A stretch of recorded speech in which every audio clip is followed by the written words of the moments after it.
What is the Carrington Event? Let's rewind to 1859.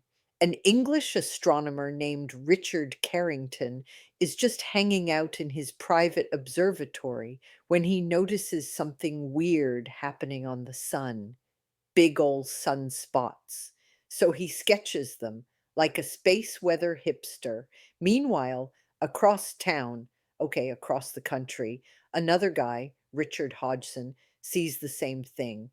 Two Richards, both English astronomers, one blazing sun. 2 months later, both Hodgson and Carrington would present their findings before the Royal Astronomical Society. Then, the very next day, a Scottish physicist named Balfour Stewart looks at a magnetometer reading in Kiev and goes, "That's not normal." Three scientists, three different places, all confirming something huge just happened. And then the sky lit up. No, seriously. Auroras, those pretty northern lights, exploded across both hemispheres. So bright, people thought it was morning. Roosters crowed. Miners started breakfast. Some folks even claimed they could read the newspaper by aurora light. Confused birds began singing in the middle of the night. But here's where it gets spicy. Telegraph systems. Basically, the Victorian internet went haywire. Machines shocked their operators. Pylons sparked and sometimes caught fire. Sparks from a telegraph station set fire to a railroad station. In some cases, even when they disconnected the batteries, messages still sent themselves. That's how juiced the air was.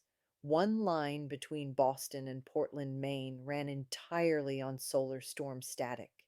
The operators were like, "Cool, ghost electricity. Let's keep chatting." Carrington, to his credit, had a hunch. Maybe his sun sketch and this electromagnetic mayhem were connected.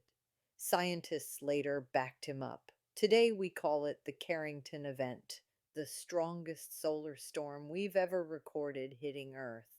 But could it happen again? Oh, you bet your coronal mass it could. See, back in 1859, we didn't have satellites, GPS, internet, or your entire life backed up in the cloud. Today, our world is an intricately wired network of fragile tech. Power grids, airplanes, emergency systems, hospitals, financial markets.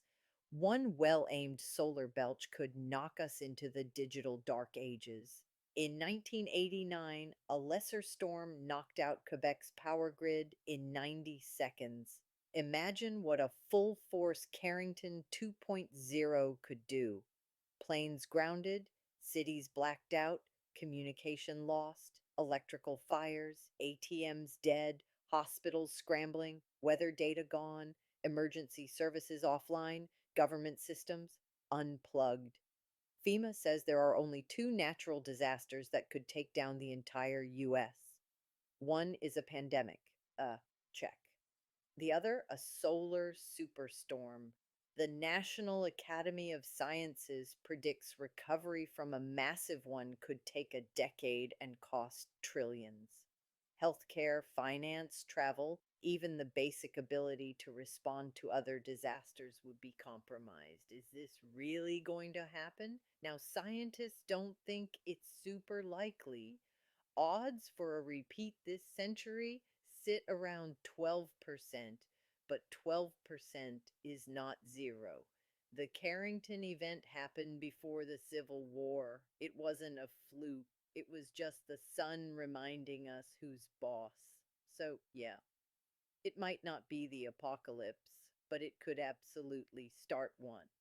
A solar storm of this magnitude would certainly be unwelcome news to a world already struggling with climate change, economic strife, and unstable politics.